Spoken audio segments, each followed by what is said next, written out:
All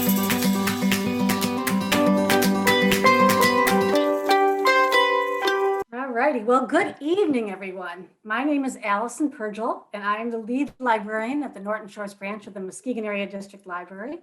And it is my very great pleasure to welcome you all here tonight to the White Lake Music Society's Winter Lecture Series. The Winter Lecture Series is a long-standing tradition with the White Lake Music Society, and the Muskegon Area District Library is very, very proud and pleased to be a partner for this year's presentations.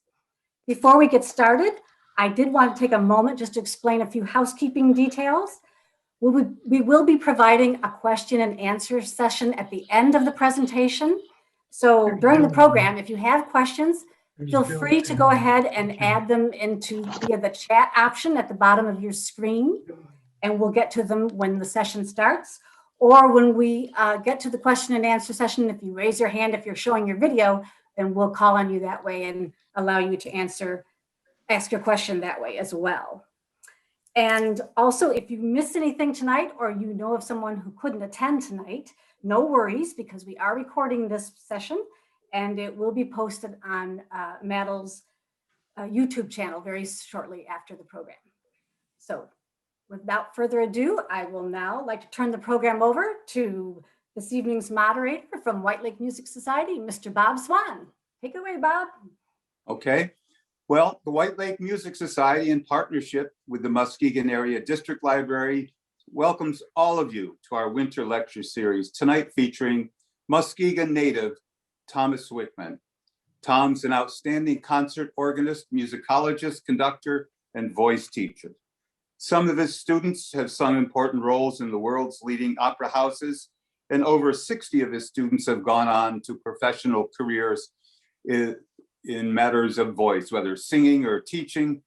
And Tom was founder and conductor of Chicago's Music of the Baroque for 30 years. I had the pleasure of performing in that organization with Tom, playing the great masterpieces of that wonderful period in music history. So Tom will now speak for about an hour, after which he will entertain your questions. So Tom, if you would like to take it away, please. Okay. When I was 19 years old, I read an article in High Fidelity magazine by Conrad Osborne. And the article was comparing baritones of that age, of 1961 or so, to baritones of the Golden Age. And he was maintaining that the baritones of the Golden Age were vastly better singers than the singers of around 1960. Now, I had been listening with great pleasure to Robert Merrill and Leonard Warren and Ettore Bastianini and thought they were just splendid. So I was kind of offended by this article. But I hied myself off to the Chicago Public Library, which had all the old 78s of the Golden Age singers. And I followed him through all of his analysis and comparison of the two ages of singing. And I had to admit that he was right on every point. And this started a lifetime obsession of mine of investigating what's happened since the beginning of recording, because we don't know anything really before then. We have no evidence. And why was this called the Golden Age of singing? Well, I think it had to do a lot with just the sheer number of people who were engaged in this activity.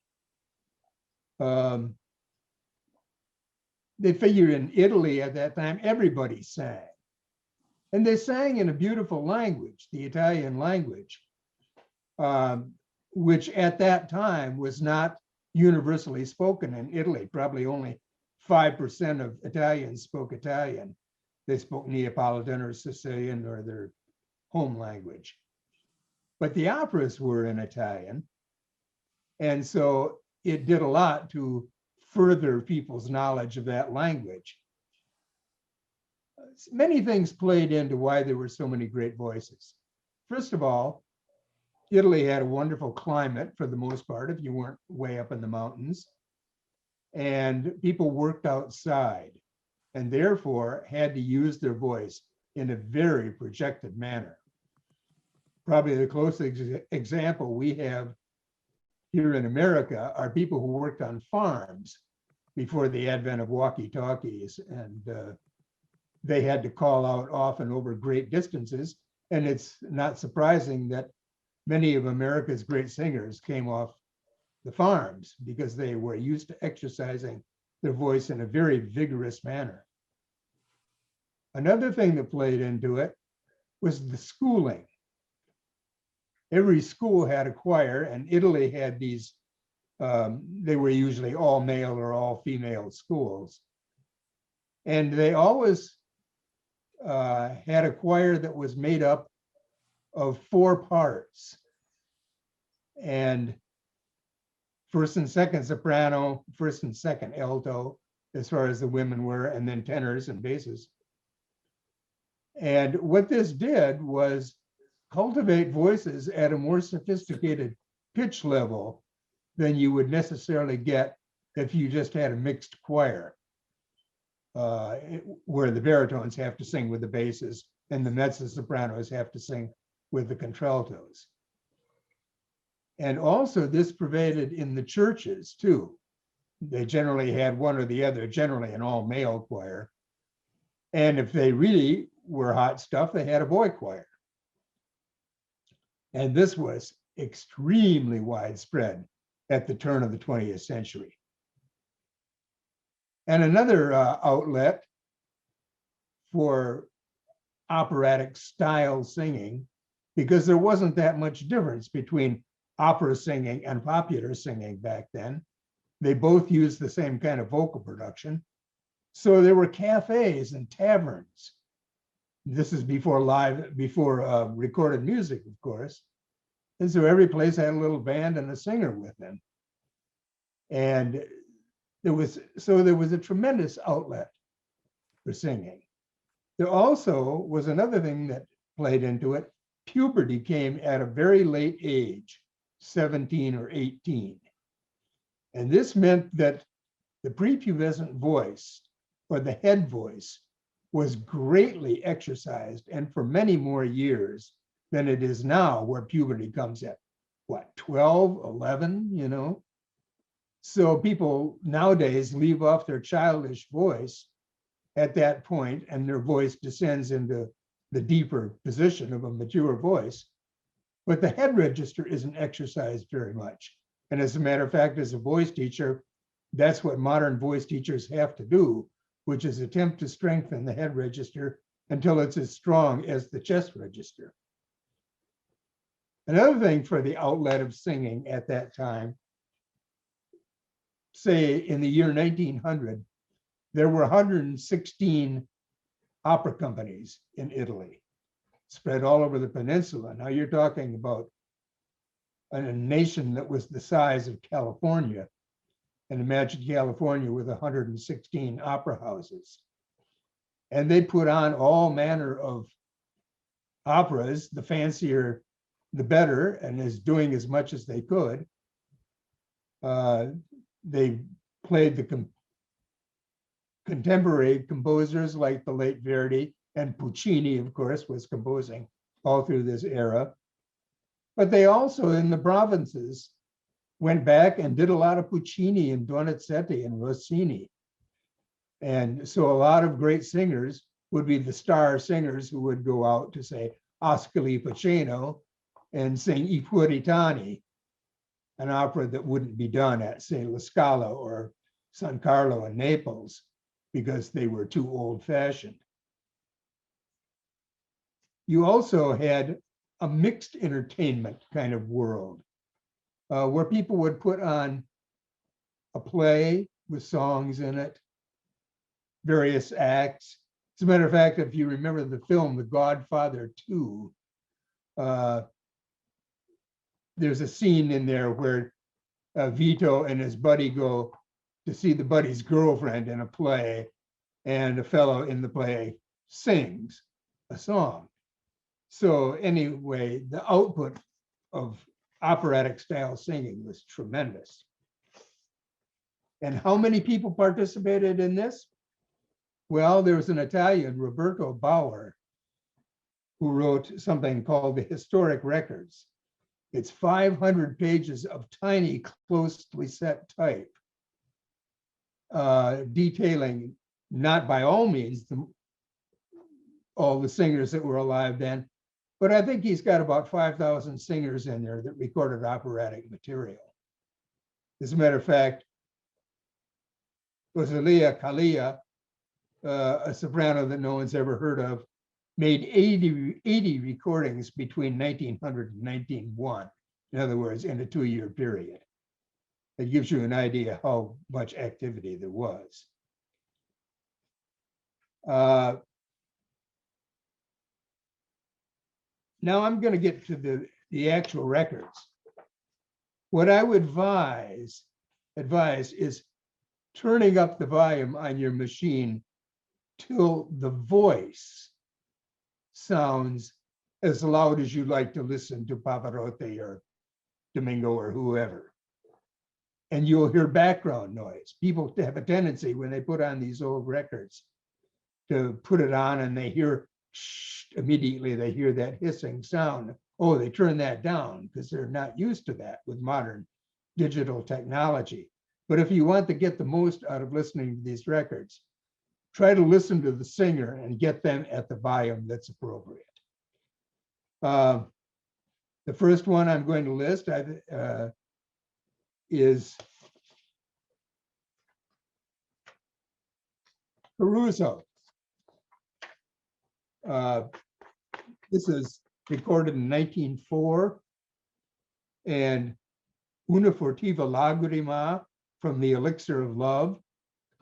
One of the things I want to comment on this is that this is before Mahler and Toscanini had such a tremendous influence on people's performance styles.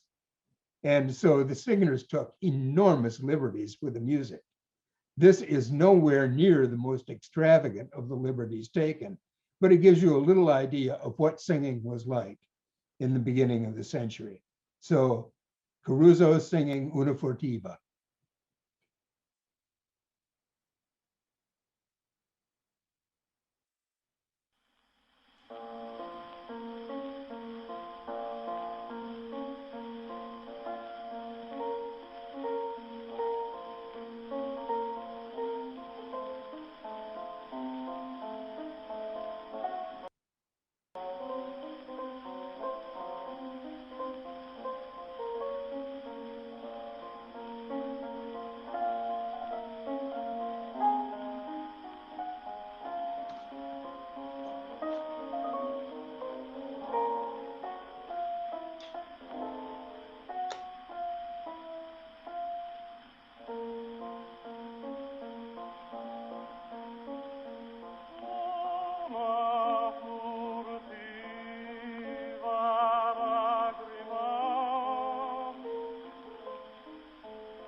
One of the things that is remarkable about that is you're listening to a tenor who sang the heaviest roles in the Italian repertoire.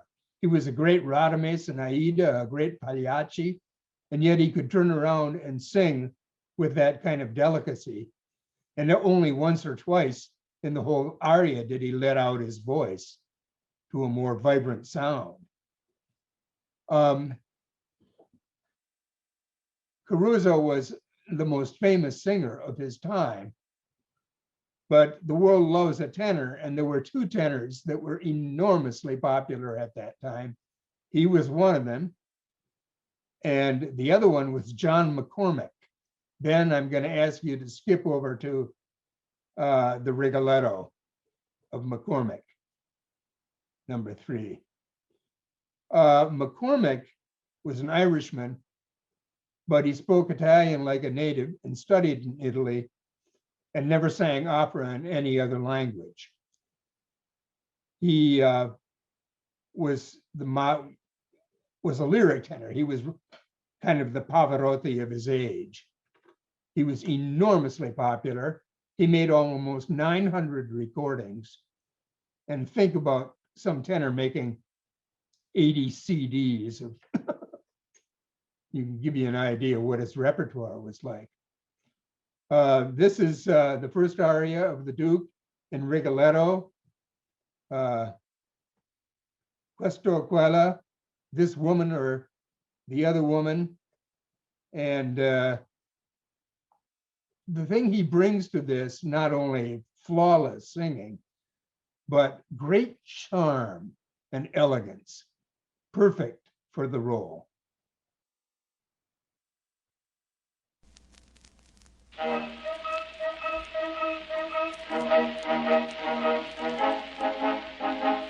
Questo quello per me parisono a guardare d'intorno mi vedo del mio cuore l'intero non cedo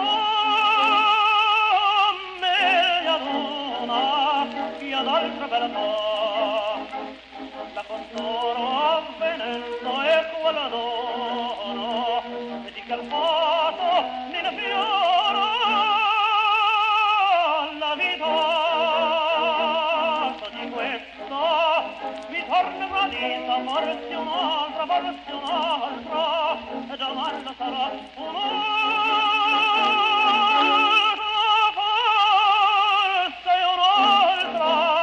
e domanda sarà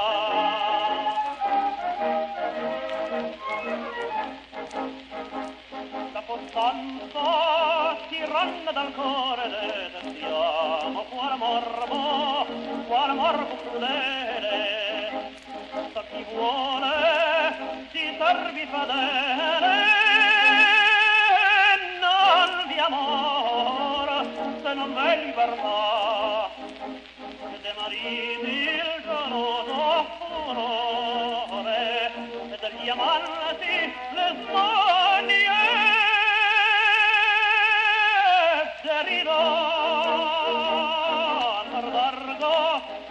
Occhi di sfido, se mi funge una qualche beltà assì, se mi funge una qualche beltà.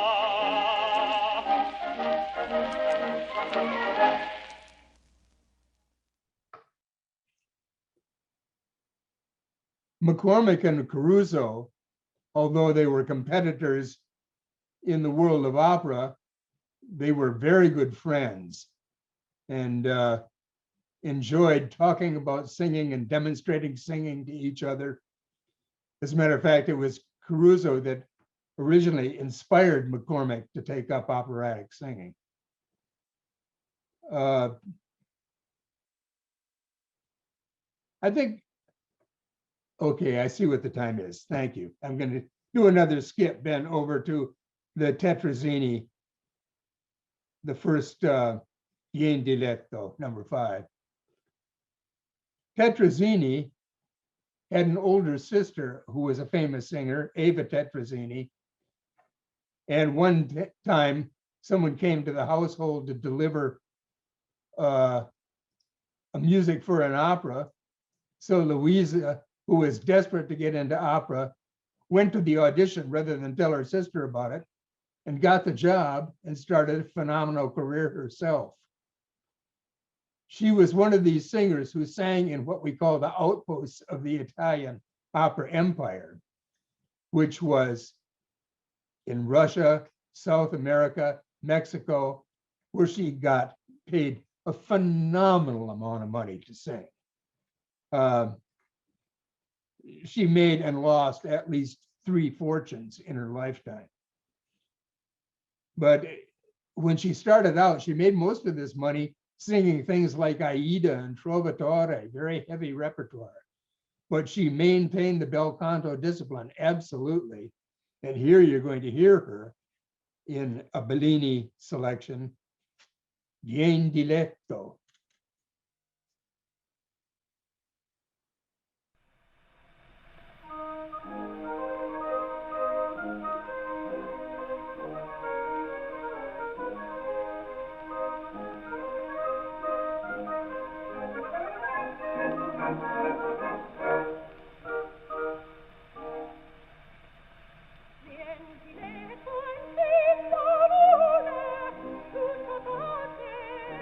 Tutto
it's hard to imagine a great big voice cavorting around like that, but obviously she nails everything. I once heard a radio program in which they were comparing singers on this aria, and believe you me, Joan Sutherland and Maria Callas sounded like really small potatoes compared to this kind of singing. I mean, it's so accurate. The intonation is phenomenal. The attack on the high notes, perfectly dead on. The coloratura, fantastic. The trills, fantastic.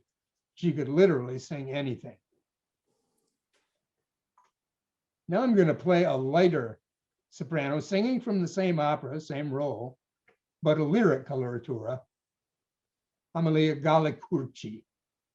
And this is Son Vergine Vezzosa from Puritani. And although she has a light voice, the bottom is fully developed. Unlike modern singers, it's fully developed and forward. And she is able to move her voice around no matter what register she's singing in.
the remarkable trill at the end, where she starts out trilling in a third and reduces it to a step, and then finally resolves it.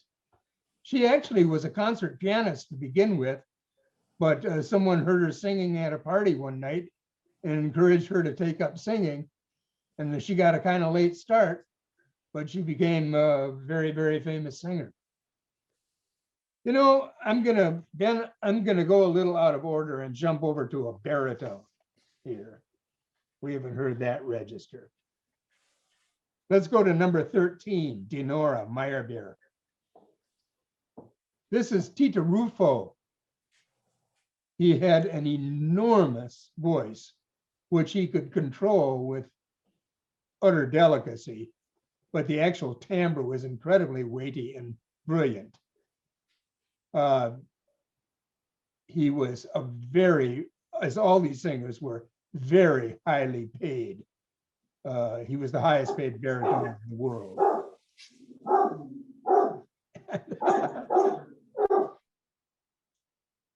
Getting some dog in there, huh? The dog is giving Tito Rufo a run for the money. Okay. So anyway, this is from Dinora. It's just a smooth, long line sung with incredible control by the wonderful Tita Rufo.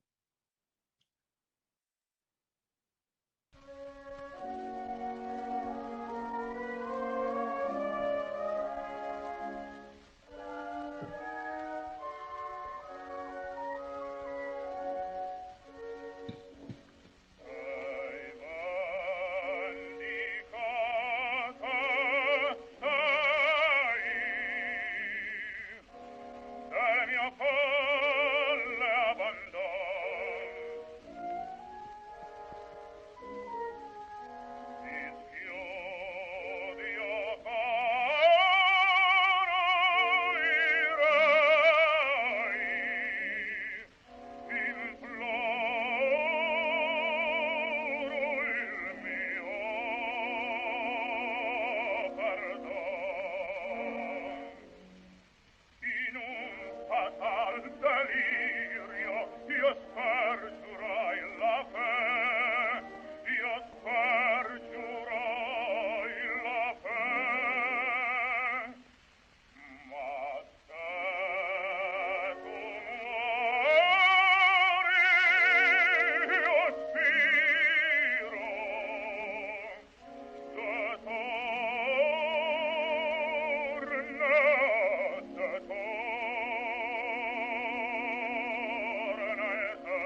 One of the things that you notice with all these singers is that the voice always keeps coming out. It never quits. They've got what they call the portamento of the breath. In other words, every scrap of breath is turned into tone.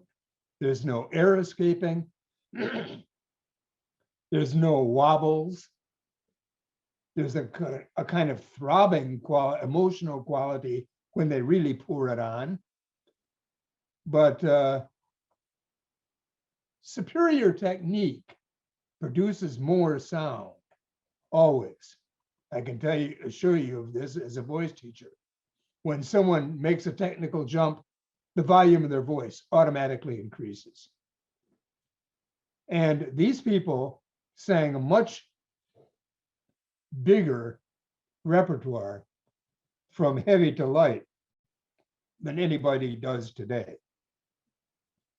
As a matter of fact, I think the next thing I'll play for you is Leo Slezak, number 7 then, from the Queen of Sheba.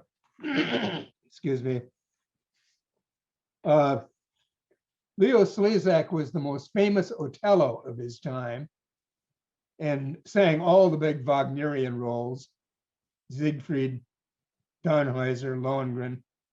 So this is a very, very powerful voice.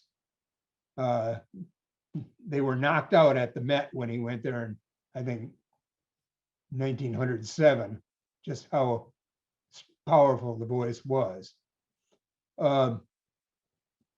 But here's he's singing a very controlled aria that actually ends up on a high C sung mezzo piano. And he utilizes various variations of dynamics in this piece.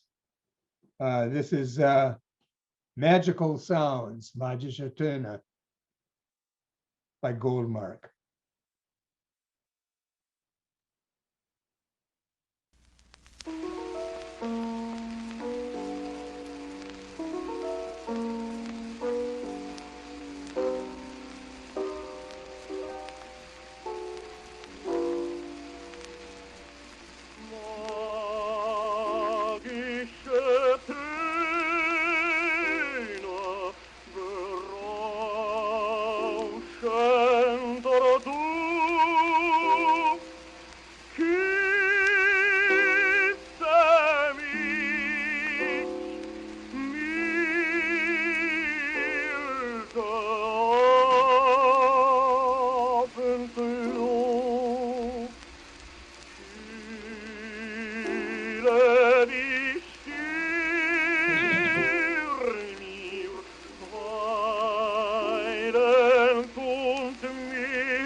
By the way, those soft high notes are not falsetto. Falsetto didn't record at all on this old system of recording into an acoustical horn. You had to have the whole voice engaged to make any impression whatsoever. So it is quite remarkable that a tenor who sings Otello could turn around and sing something like this.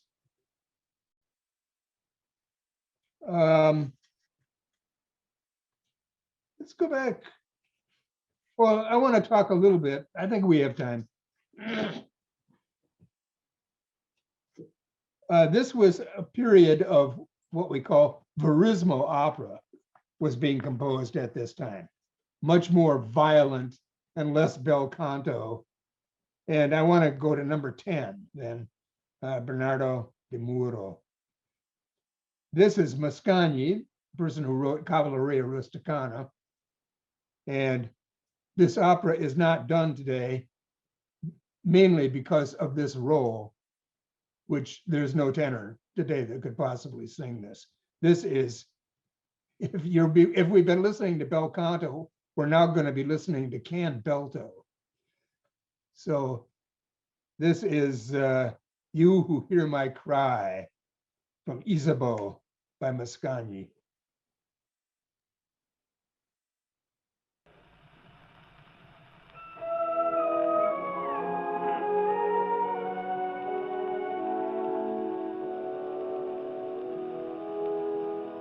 Non colombelle, il dono mio, che amare voglio dal cielo. Lo spacchio vincerà e sotto il sole lo vedrai passare al trionfal mio grido.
Dalla montagna brulla per l'alto cielo scendi, affronta sproni artiglio, protendi a tutto il rostro, incendi al bianco ciglio, suona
The man who sang that, the Muro, was about 5 feet tall and didn't weigh 100 pounds.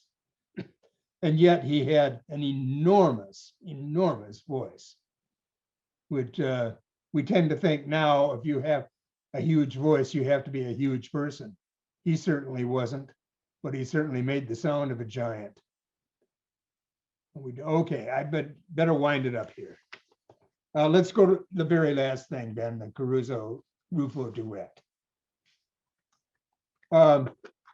This is two of the giants of the age singing the Vengeance duet from Othello. And they really get into it and sing in the most dramatic manner possible, both of them having total control over what they're doing. So this is Rufo and Caruso singing Si pel ciel.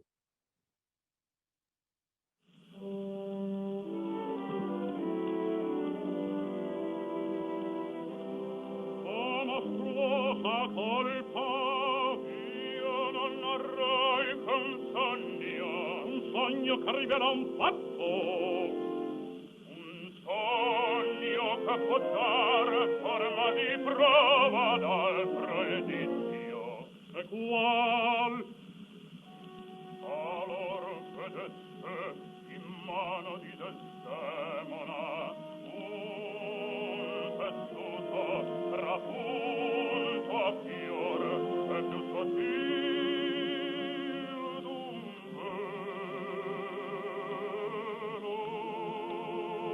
E il fazzoletto ch'io le diedi, segno primo d'amor, quel fazzoletto ieri certo ne so. Io vidi Mandicassio, abile vite, di dolassa e Dio.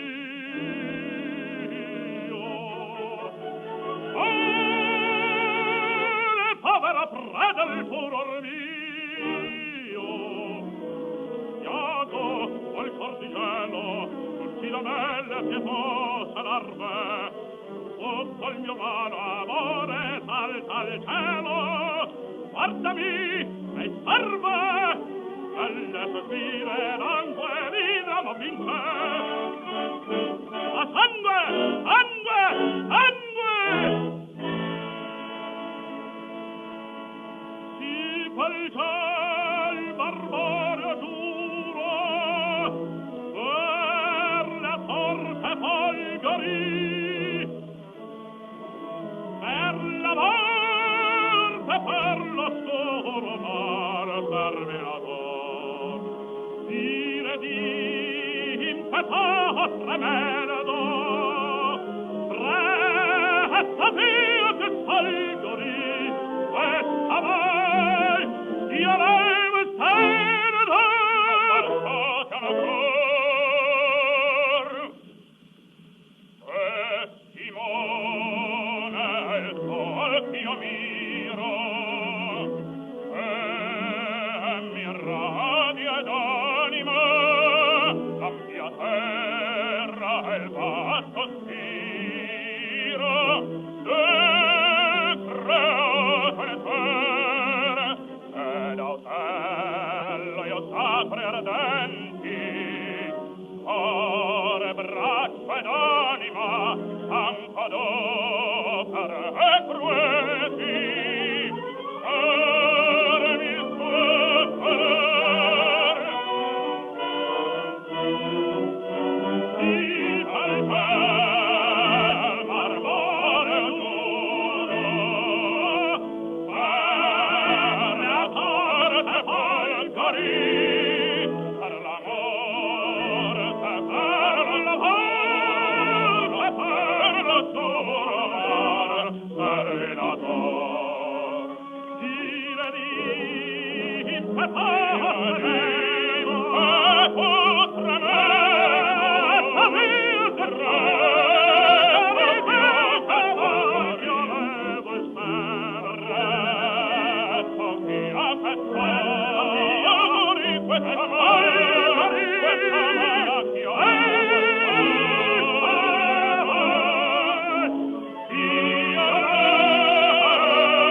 Okay, it looks like we're ready for question time.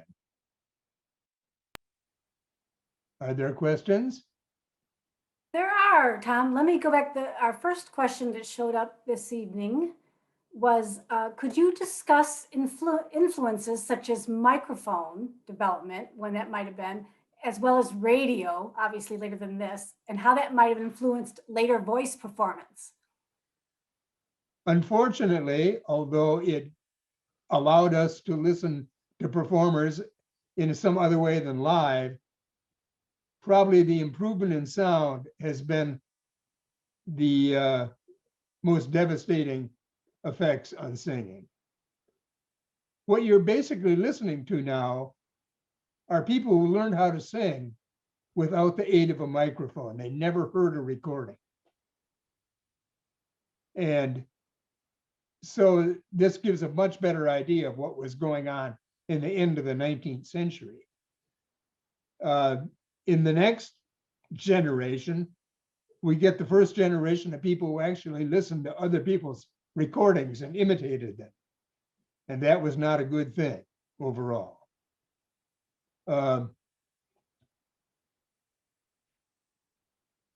So you're hearing pretty fresh stuff. Of course, there was no radio.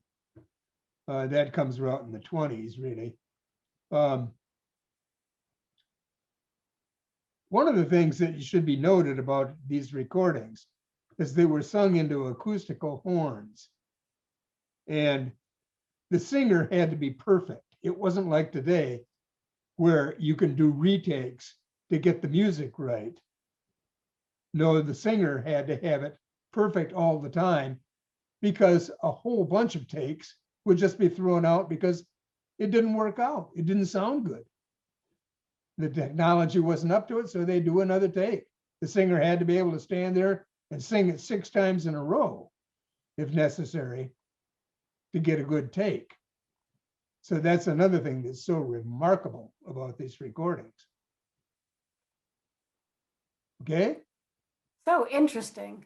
Another viewer tonight is wondering about really enjoying the musical selections that you have, and wondering if is a playlist available?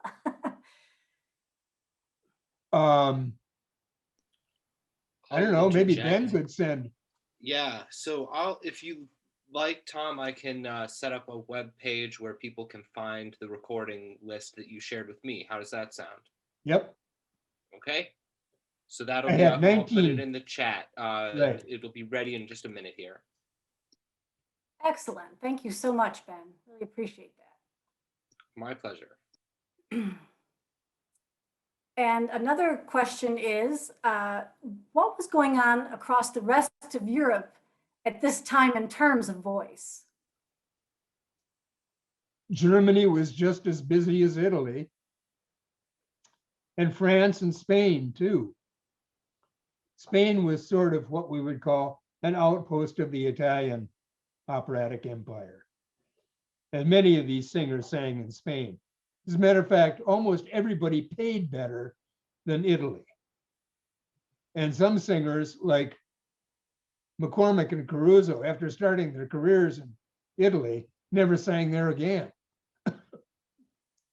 The fees were so much better everywhere else.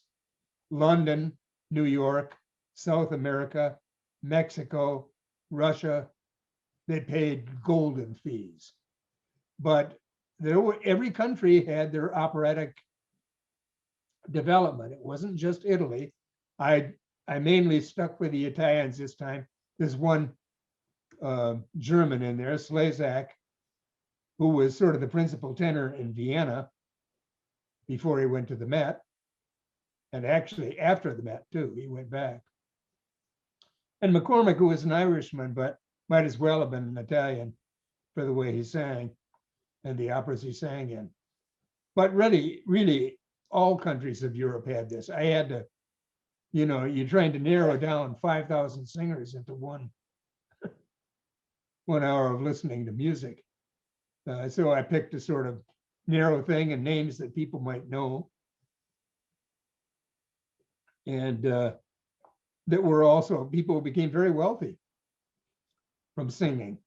I estimated one time that in modern dollars, John McCormick, for most of his career, made about $22 million a year.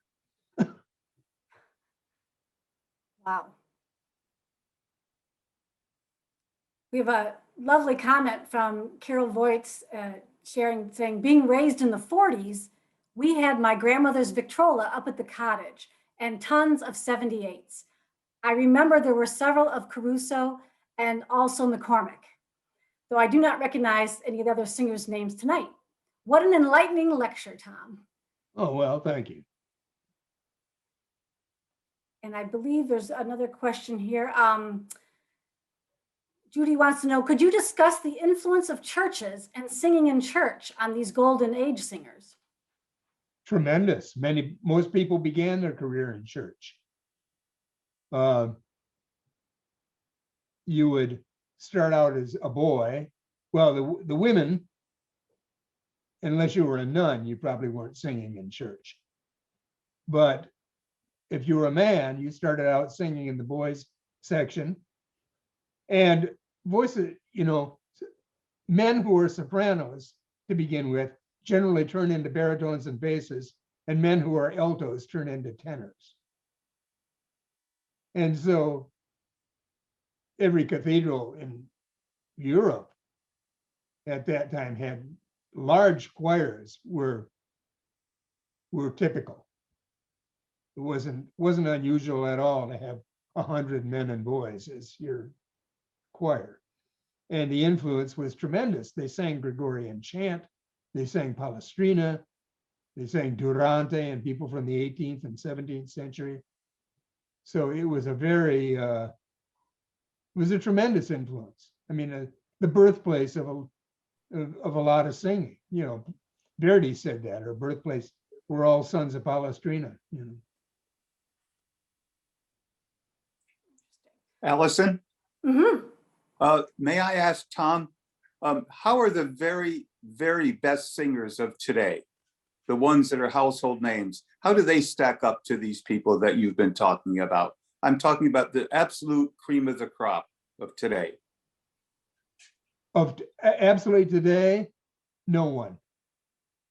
The last singer who might have had an edge into the golden age would have been Pavarotti, that had many of those virtues.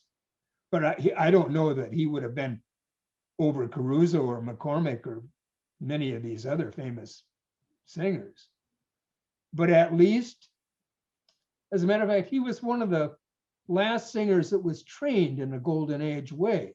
He took a voice lesson every day for 4 years, and then for another 4 years, took a voice lesson 4 times a week. And in addition to singing in his church choir and singing in the Rossini chorale of Modena. And so that's how they studied. Most of these people studied 5 days a week. And you sat in on everybody else's lessons to see how they were doing too. I mean, we have some wonderful voices around, but I would say they're at a pretty primitive state vocally. I mean, I think if you took some of the best voices today and had them study every single day for another 4 years under some great maestro, they might be getting more closer to the mark. But the standards were so high that you just didn't get in the game back then unless you were an almost flawless singer. We've got good singers. I mean, I like them. I listen to them, but I certainly appreciate, having people like Piotr Beshwa and Artur Rudzinski, Anna Netrebko, people like that. I mean, I wouldn't want to do without them. But they would be regarded as provincial singers back then. They might have sung in the provinces, but not in Milan, not in Naples, not at the Met. Well, I think it's interesting as a string player, when I think of the early 20th century, 1900 through 1940 or so, the wealth of string playing and how there were such brilliant players and they were all distinctive. They all had their own personalities and you could recognize them instantly, as opposed to today when you can pull a CD out of a basket and play it without looking at the label. And you can't always tell who it is. You couldn't say that back then. You know, I wonder if there was some sort of psychology back then that sort of bound that all together, the string players and the vocalists, and if it was just a different day, wasn't it? Yes. Well, the same thing was true of the vocalists, of course. These people all sound very, very individual, and you recognize their voice, have very characterful voices. And also the tremendous commitment that they bring to this singing is something you hardly hear today. Of course, they're singing in their native language, and but they're much more, the voices are much more theatrical, powerful, and projected. They're not so careful and smoothed out as we try to make voices today. But consequently, they achieved much greater heights of technique, which allowed for a kind of smoothness that's never been surpassed. And I think also they were much closer to the age of the composers that they were performing. I mean, you know, Toscanini knew Verdi, you know, and Mascagni and Puccini coached a lot of these people when they did their operas. I mean, it was a living art form for them, much more than it is today. Does that answer anything? Yes, it does. You mentioned earlier Toscanini and Mahler. Do you want to talk about that a little bit more? You mentioned it in passing, but Okay. Oh, if I just may Toscanini. interject, please forgive me, but I was just going to announce I'm adding the link to the chat so you can now access the playlist. And I just was going to mention iptensemble.org doesn't sound a lot like it has to do with what we're talking about, but I assure you it's all there. That's where you can find the playlist. That's just where I make my home on the web for everything that I do. So you can just find that playlist there, no problem. And now back to Toscanini and Mahler and the influence there. Toscanini was the Lord High Admiral at La Scala in Milan, and Mahler was in Vienna. And then they both moved to the Metropolitan in New York in 1908. And they were real disciplinarians. And singers pretty much sang the way they wanted to sing, and didn't want much interference from the conductor. But their wills prevailed, and they shaped a lot of the operatic singing of that age, getting people to sing, not take so many liberties, so many indulgences.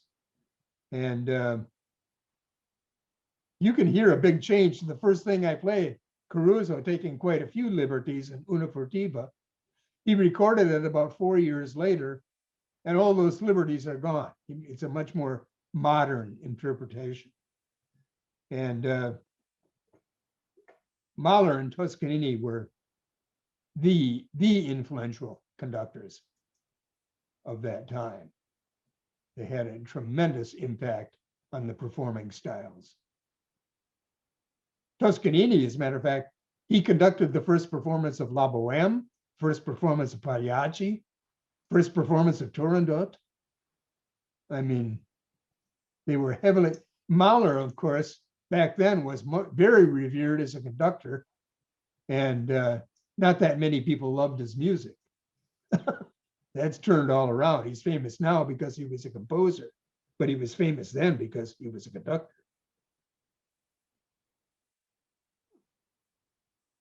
Interesting. I'll pop in 1 second here. There's another nice comment from attendee Jesse Rosenberg. Thanks for a wonderful lecture, Tom. I was surprised to hear your remarks on the impossibility of falsetto singing in the early period of sound recording. And I may make a mistake in some of these names here. I apologize in advance. Slezak's soft singing towards the end of Maji's tone sounded so much like falsetto to me, and I've heard similar things in other early recordings of tenors. If it's not falsetto that I'm hearing, then what is it exactly? It's head voice, pure head voice, but reinforced. It's the whole voice. I mean, the vocal bands are buzzing. They aren't opening up like in falsetto. Falsetto has no carrying power. You need a reinforcement. I mean, as time went on, by the time we get to the 40s, falsetto is very easy to record. There were crooners, pop singers who used it, and you could hear it on records. But with the acoustical system, if you went into falsetto, it just sounded like you stopped singing. By the way, I'm flattered by Jesse's comments. He is a very great Verdi scholar and a wonderful, I love talking to him about opera in the beginning of this century or any other musical topic for that matter, but a truly brilliant man. Another comment from Carol is, I know developing an opera voice takes years, but it sounds like some of these vocalists just popped in on the scene, like the woman who was a pianist. Yes, that's true. Most people studied. The typical thing was 5 years. For the first 2 years, you did nothing except vocalize, just sing on vowels, 5 days a week. Then in the third year, you sang early Italian songs and arias. And then in the fourth and fifth year, the teacher taught you your operatic roles. So there was this very high standard, but some people just by ear got it. They weren't really, they were taught a little bit, but they picked it up so fast. Rufo was another one. His voice was so enormous that his teachers often thought he was a bass. And he had to turn himself into a baritone and find his own way. But others had, a lot of the conductors were great voice teachers. Caruso sang under a guy by the name of Vincenzo Lombardi. And in addition to conducting the operas Caruso was in, he gave him voice lessons. So people were much more informed about how to develop a voice. But the typical thing was 5 years, 5 days a week. Wow, that's dedication. Margot asked, did the acoustics in cathedrals have anything to do with voice development? It makes it possible to hear whether your voice is going anywhere. If the throat is not open, you're not going to get the same sort of feedback that you're going to get if you're singing an absolutely correct tone, which will ring the whole cathedral. As a matter of fact, teachers encourage their students to sing in cathedrals or any resonant space, arches and anything that would send the voice back to them and tell them whether they were really making a sound or not.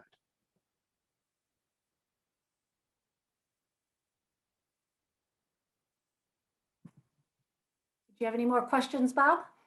Any comments?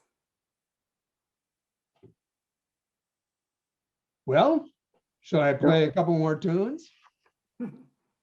Sure, why don't we finish it up with one more tune? Yeah, that'd be great. And Tom, thank you so much for this. This has been really informative, and I must say that I hadn't heard a lot of this, so it's really been great. Really, thank you. Thank you. Let's, Ben, let's play another McCormick, number 4. This is the dream from Manon, when he's telling Manon he's had this dream of them being far away in the country in some wonderful place. And this must be historically one of the most imitated records ever, because Gigli and Burling and De Stefano and Pavarotti all gave pretty good imitations of this performance. This was what they were listening to.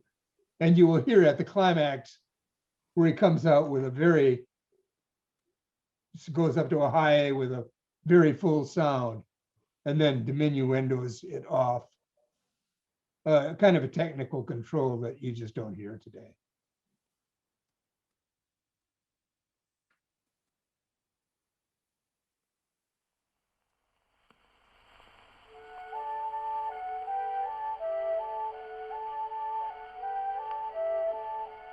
Chiudo gli occhi e nel pensiero allora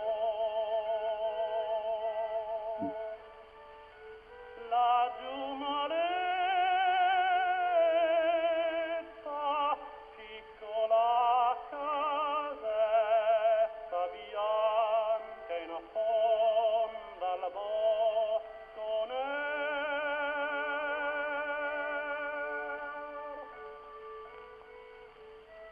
Lasso il platino fogliame,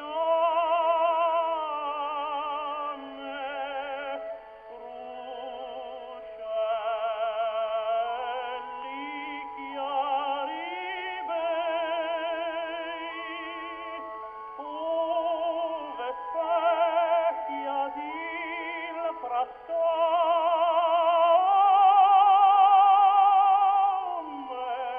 cantanini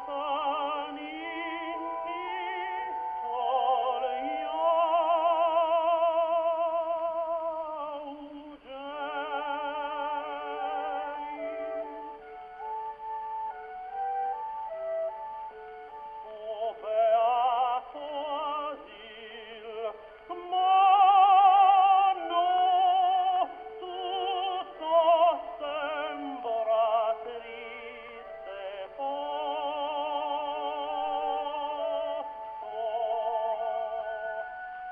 Chi manchi ora conosco,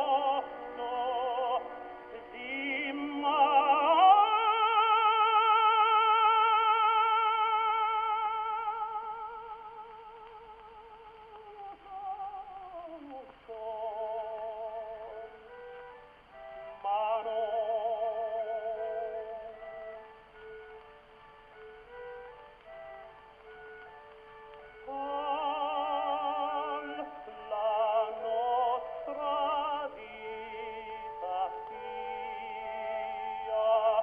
se tu lo vuoi,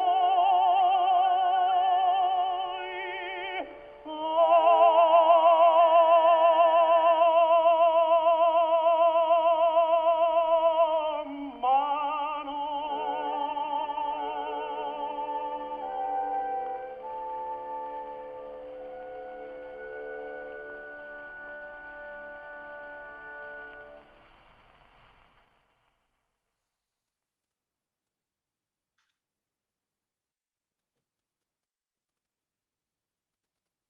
Isn't that remarkable? Beautiful. That was lovely. Thank you so much. I want to just read a couple more comments to you, Tom, because these are some personal shout outs for you. Judy says thank you to Tom and Bob. And thank you, Tom. We miss you, Bill and Tracy Watson. And Janet Thomas here. My thanks to everyone near and far for participating tonight. I think this helps us all feel like we have a normal life moment of education, community, and enjoyment. Good to hear. And I think that's very nice too. I'll let Bob say something in a moment. I just want to say many thanks to everyone for attending tonight. It was an amazing program, and the Muskegon Area District Library is so appreciative to the White Lake Music Society for letting us be a partner for this fascinating series. I wanted to remind everybody that the next lecture for the winter lecture series will be on Tuesday, March 30th at 7 p.m. And the topic is Beethoven's Vienna, a historical context. And Muskegon Community College history professor George Maniotis will be the featured speaker. And you'll be able to register at the Muskegon Area District Library online calendar at maddle.org. Thank you again. And Bob, I'll let you say some final words yourself. Okay, well, once again, thank you so much, Tom. This was so enjoyable for me, and I'm sure everyone. And for all of you, thank you so much for attending. And if you enjoyed Tom tonight, perhaps you'll see him this summer during the White Lake Music Festival. He's been a regular conductor of our Baroque concert, and if all goes well, you know, there are a lot of ifs involved, but we're hopeful that we can have a festival this summer, and a fully expanded one at that. So please keep checking our website, whitelakemusic.org, and see what we're up to. And thank you for being in attendance tonight. And thank you once again, Tom. Oh, thank you, everybody.